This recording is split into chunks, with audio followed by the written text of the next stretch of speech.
Europe 1, il est 7h12. Maxime Switek. L'édito éco, bonjour Nicolas Barret. Bonjour Maxime. Directeur de la rédaction des Échos. C'est un pays souvent cité en modèle dont nous allons parler ce matin. Le Danemark où le patronat et les syndicats viennent de conclure un accord qui pourrait donner des idées à la France. Oui, ce pays, en effet, n'arrête pas d'innover en matière sociale, peut-être parce que c'est un tout petit pays, 5,5 millions d'habitants, très riche, c'est la septième richesse par habitant. Et ils se disent que pour préserver cette richesse, il faut pouvoir s'adapter en permanence. Et c'est ce qu'ils font. Et c'est ce qu'ils font. C'est ce qu'ils font, oui, parce que c'est le pays qui a inventé dans les années 90 le concept de flexi-sécurité.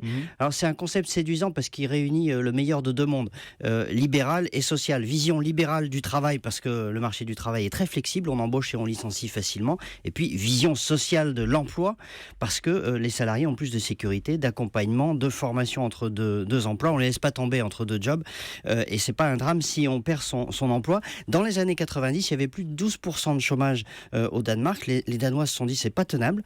Ils ont décidé de déverrouiller le marché du travail, ce qu'on n'ose toujours pas faire en France, mais en donnant des garanties. C'était ça la flexi-sécurité. Le chômage est tombé à 5% et aujourd'hui, ce pays ne cesse d'ajuster ce modèle. Et dernier épisode en date justement ce week-end, la durée légale du travail a sauté. Voilà, elle a sauté, elle était de 37 heures. On passe on va pouvoir fluctuer entre 32 et 42 heures dans l'industrie en fonction de la charge de travail. Ça, c'est la flexibilité.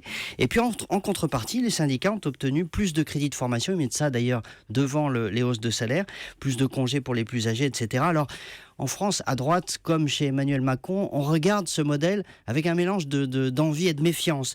Parce que bien sûr, c'est pas transposable tel quel. Les Danois ont une culture du compromis très forte. D'ailleurs, 88% d'entre eux sont syndicalisés. C'est 8% en France, mais ce sont des syndicats très réformistes. Reste qu'on cite souvent ce pays pour sa réussite dans la lutte contre le chômage, mais qu'on n'a jamais essayé d'importer vraiment ces idées. Et on a envie de dire aux candidats à la présidentielle, allez-y, c'est le moment.